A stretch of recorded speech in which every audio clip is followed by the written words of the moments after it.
I thought I had a great immune system until we had kids. Man. I remember being awakened one night to the sound of unrelenting coughing. So I got up. It's my daughter. I got cough medicine, gave it to her. I read her book to get her to calm down. You know what she did next? Looked at me with her big, grateful eyes and then sneezed right in my face. Any guesses who got sick 2 days later? Me, this guy. Next. You know, one of the things when somebody in my household gets sick, I really vacillate between the thought of mandating quarantine or having them lick my face just to get it out of the way. Right? Well, one of the things that's rough about having sickness in the household is just this sense, I might be next. That's this. 1 Kings chapter 2, verse 36. Then the king sent for Shimei. Next. Shimei, you're next. We're teaching through the Old Testament book of 1 Kings. Calling it Rise and Fall, the story of Solomon. Today, we're going to get to the last passage that's found in chapter 2. And Shimei, this guy was next. Well, here's what's been happening. 1 Kings chapter 1 tells us that, David, King David, famous David, after 40 years of having a wonderful reign, King David is on his deathbed. There's a tussle to determine who's going to be the next king. Solomon, that was David's first choice. He came out on top. And then what David does, tells us in 1 Kings 1, David gives Solomon a hit list. 3 specific people for Solomon to exterminate. Well, why? He did that because he wanted to protect Solomon's crown. Now note, before we dive into this today, here's a note. Recognize that this passage, this is not God-endorsed. The application of 1 Kings chapter 2 isn't, hey, go ahead and terrorize anybody that you don't like.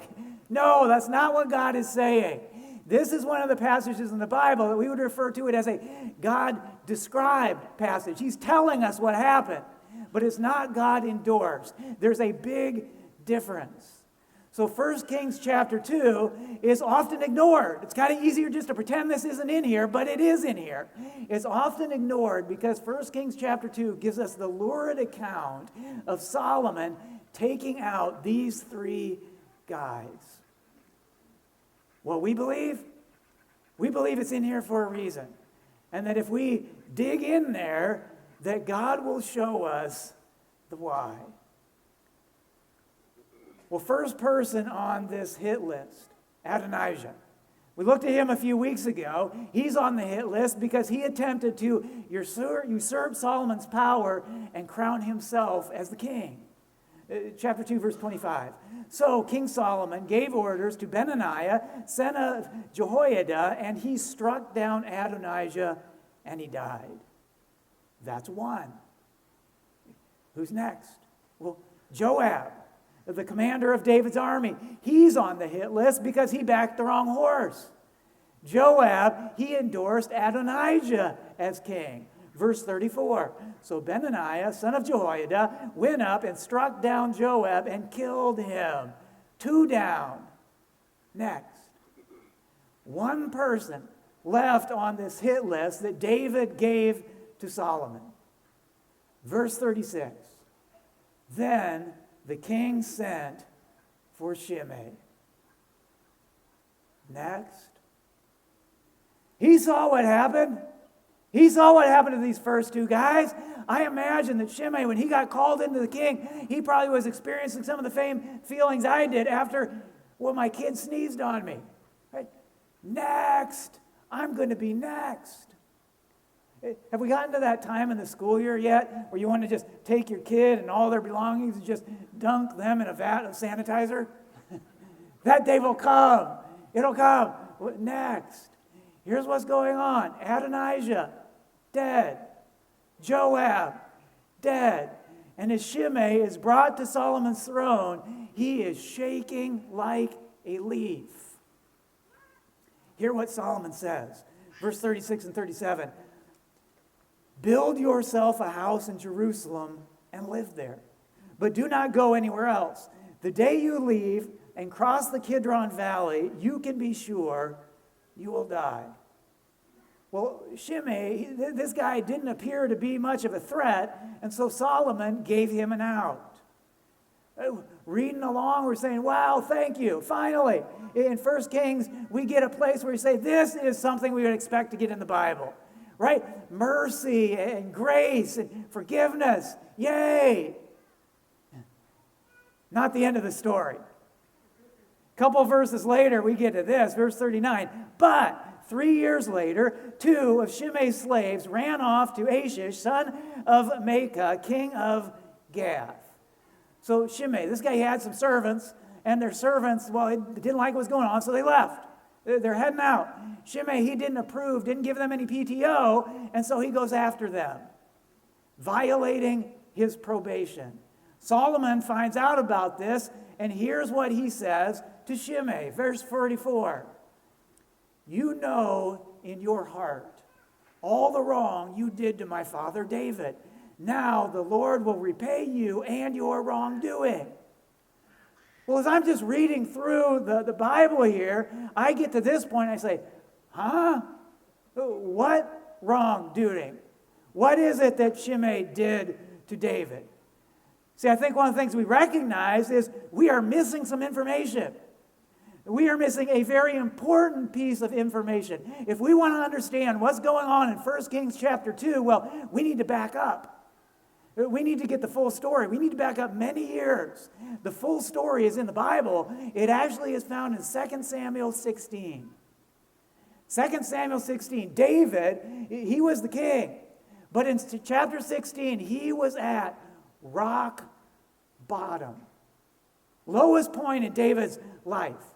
His own son that he loved, the heir to the throne, Absalom. He got impatient. Absalom says, I can't wait. I don't want to wait until my dad dies to be the king. And so Absalom, he staged a coup against his own dad. Well, David, what do you do? How do you respond to that? David, he didn't want to fight his own son. So David decided to step down from the throne, to leave the city of Jerusalem. He fled. So David, his heart is broken. His life is in great pain. You know that feeling? It's at that moment, as David is grieving, we read this, verse 5. As King David approached Bahurim, a man from the same clan as Saul's family came out from there. His name was Shimei. Same Shimei. Well, let me explain what Shimei does. Let me get at it this way. You know, when my kids were young, they didn't always want to go to school. Can you believe that? I mean, can't blame them, right? It's like school and work or home and Bluey. Take your pick. Easy pick, right? And so one of my kids had, for a season, kind of a Sunday night phase. Sunday night would roll around. Here's comment number 1. Is there school tomorrow? Yes, there is school tomorrow. So comment number 2. I don't feel very good. Right? That's a timing faux pas. When you hear, I feel sick, and when that is preceded by, is there school tomorrow, that invalidates the whole thing. Bad timing. Same thing here in 2 Samuel 16. As David is leaving Jerusalem, he is leaving Jerusalem with a broken heart. At that moment, Shimei did this. Verse 5 and 6. His name was Shimei, son of Jerah, and he cursed as he came out. He pelted David and all the king's officials with stones, though all the troops and the special guard were on David's right and left. Bad timing. Bad timing. So how did David respond to these lies and these insults and having stones thrown at him? Well, David didn't have a chance because one of his leaders, Abishai, did this. Verse 9. Then Abishai, son of Zeruiah, said to the king, "Why should this dead dog curse my lord the king?" And that phrase loses a little something in translation. Today, that'd be kind of like saying, well, his mind is on vacation, but his mouth is working overtime. He was talking, but he wasn't really thinking. The passage continues, Then Abishai, son of Zeruiah, said to the king, "Why should this dead dog curse my lord the king? Let me go over and cut off his head." He says, let me at him. I will slice his throat so fast he won't even know what happened until he sneezes. I'll take him out. So this is what Abishai says. He volunteers to return the fire. Does that help? Does it? I think we've seen this played out so many times. Example, for generations, we have this same phenomenon happening. We have something like this. Example, a Palestinian kills an Israeli. What's going to happen? Well, the Israeli is going to be angry and is going to need to avenge their buddy. And so then they're going to kill a Palestinian. Now the Palestinians, they're angry and they need to avenge their buddy. And so they are now going to kill an Israeli. And on and on and on and back and forth and back and forth. When will it end? When will it stop? Never. Never. They could go on killing each other until they're all dead. They will never get even. It doesn't work that way. Revenge is a lie. Revenge is one of those things, I kind of enjoy a good old revenge movie where somebody began, something was done wrong to them, and then through the whole movie you get to see them pay the bad guys back. It's kind of fun. That's fiction. Revenge in real life is a lie. Revenge may strike back, but it cannot even the score. Revenge will never get what it most desires. It will never be able to make things right. Payback may give them pain, but it will not remove your pain. Revenge cannot heal the hurt. Revenge, it cannot make all things right. Why? Because payback doesn't change the past. At the end of the day, what happened still happened. The past is still the past. They may gain pain, but you don't lose pain. David responded this way. Verse 11, David said, "Leave him alone. Let him curse, for the Lord has told him to." Pretty remarkable thing that David did. David calls off his army. He's got his army right there. He says, "No, don't touch him. Put down your swords." Because David, I think he got it. I think David understood there really is only one way to stop this cycle. There is really only one way to end the hurt. You know what that is. Forgiveness. Right? Forgiveness. One of the center points of Christianity, forgiveness. It is the only way to move beyond pain and into healing. If we don't extend forgiveness, we give it the power to hurt us again and again and again and again. Anyone here been hurt or been wronged by someone? I think sometimes, we know about forgiveness. We know, oh yeah, that's a very biblical concept, but I think we can misunderstand forgiveness. See, forgiveness is not pretending that it didn't happen. It's not that. And forgiveness isn't forfeiting justice. And forgiveness isn't relational reconciliation. And forgiveness, it's not trusting that person again. Forgiveness is this. Forgiveness is renouncing my desire to pay them back. Letting it go. And that is so good for my soul. Well, fast forward a few days. David, his army has defeated the rebellion. So he's back in power, and he is now heading into Jerusalem as the king. And as he's doing that, guess who he runs into? Shimei. Same guy. Verse 18. When Shimei, son of Jerah, crossed the Jordan, he fell prostrate before the king and said to him, "May the Lord not hold me guilty. Do not remember how your servant did wrong on the day my lord the king left Jerusalem. May the king put it out of his mind. For I, your servant, know that I have sinned." Shimei, this guy said like the 3 hardest words to say in the English language. I have sinned. I have sinned. Oh, I have done wrong. I am sorry. He went there.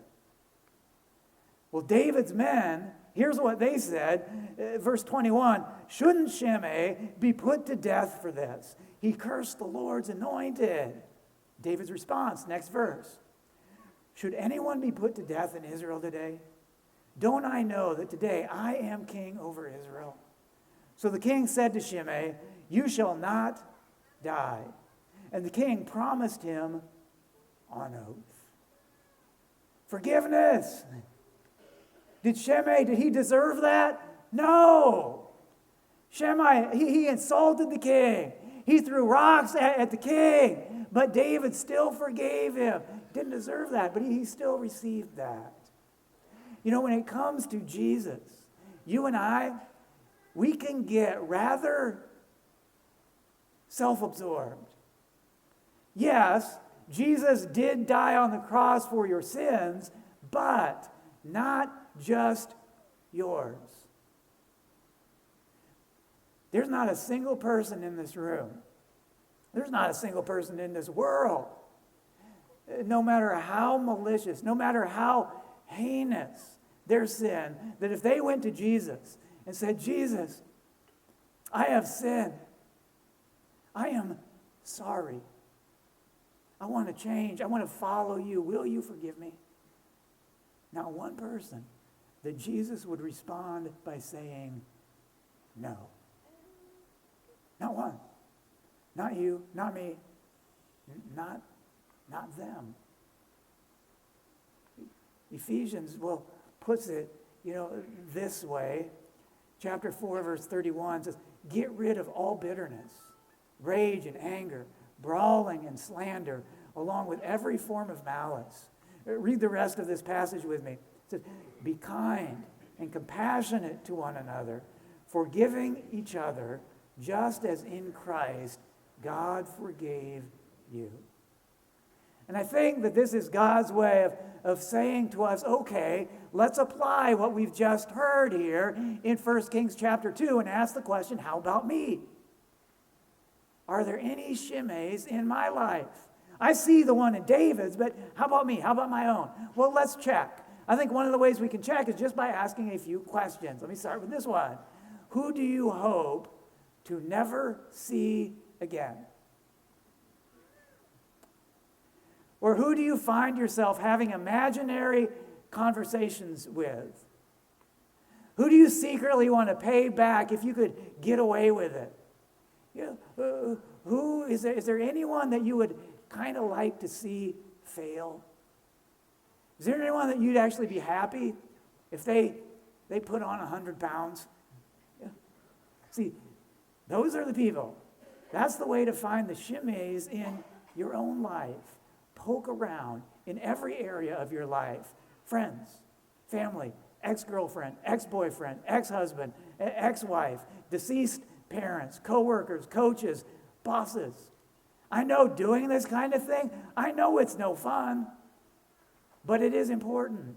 This is an opportunity to purge the junk from your heart. It's worth the effort. Take a few moments.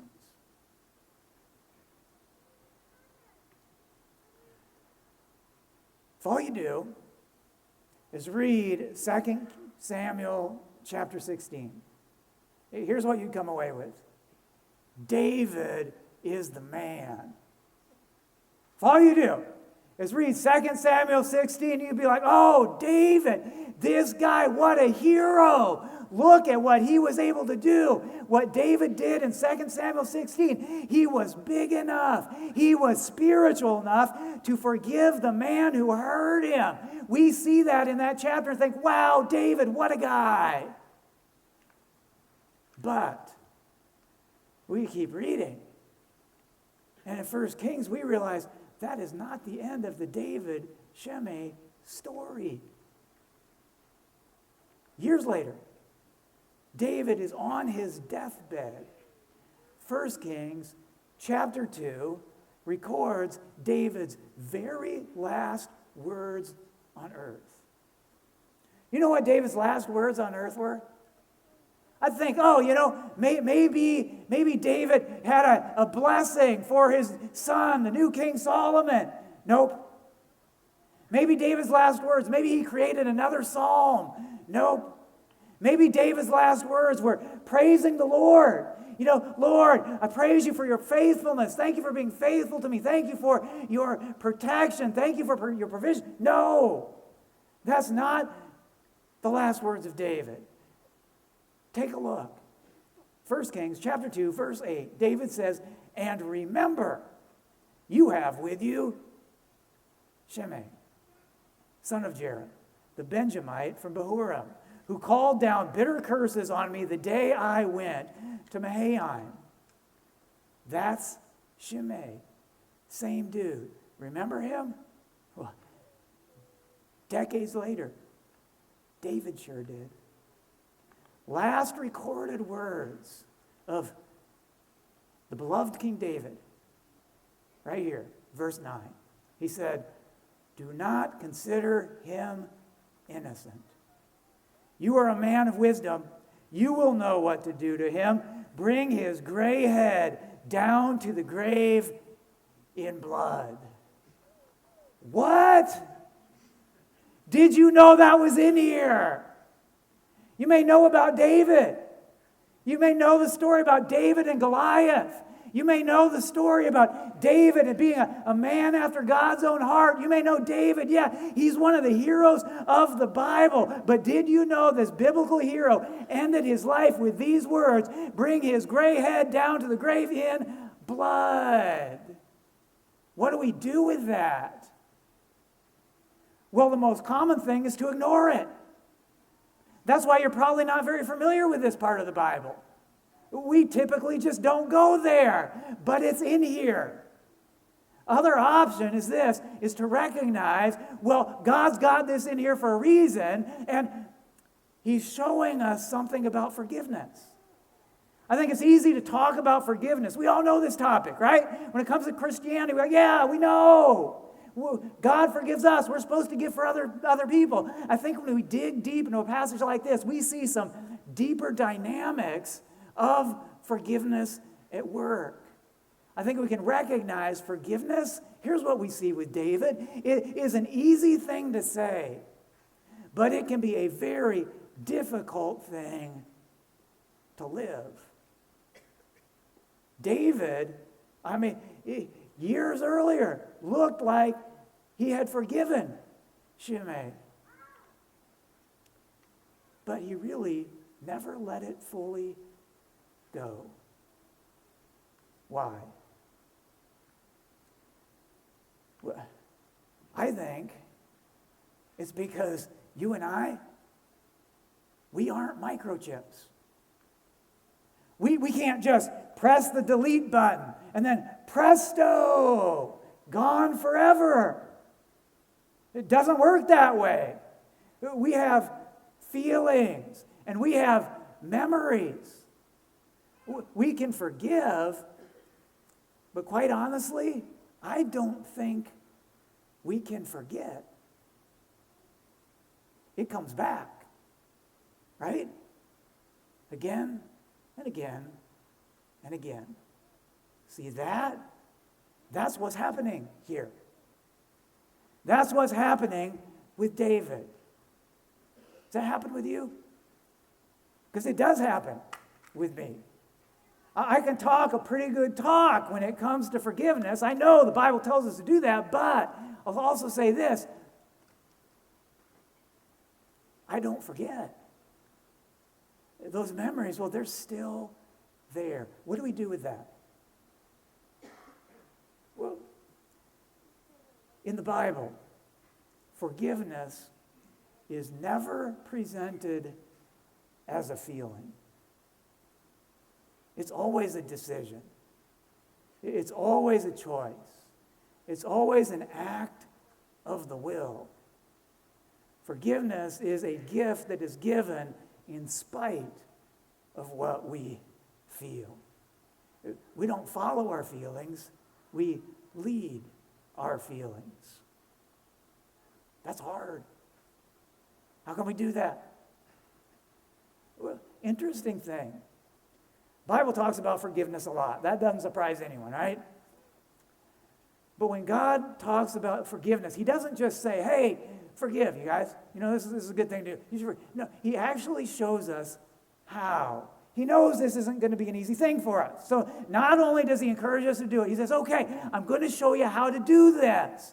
Okay, well, how? Consistently, he shows us one way. There's one way, again and again and again in the Bible, he shows us how we can actually live out this forgiveness. Let me show you. Here's a verse, Colossians 3:13. It says, bear with each other and forgive one another.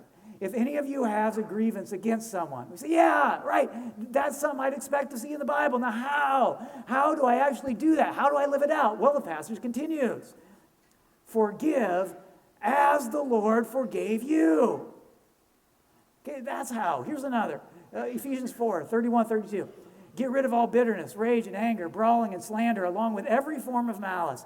Be kind and compassionate to one another, forgiving each other. We say, yes, great theory. How do I actually do that? How? The passage continues.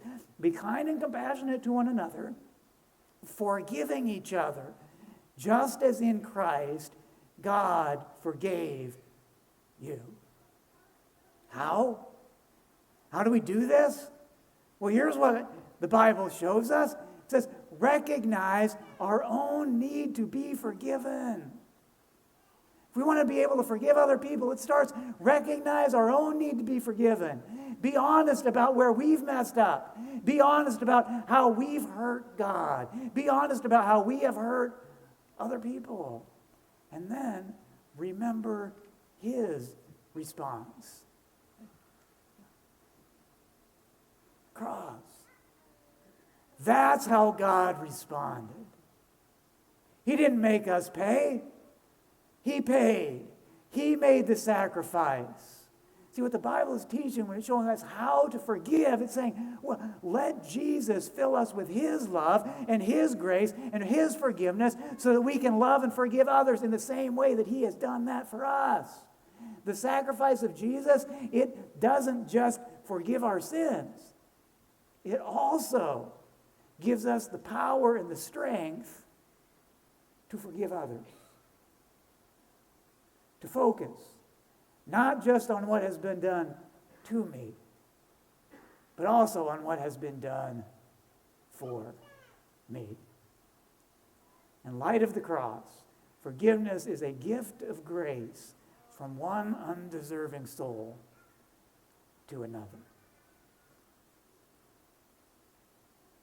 Well, 1 Kings chapter 2, verse 9. The very last words of the beloved biblical hero, David. Verse 9.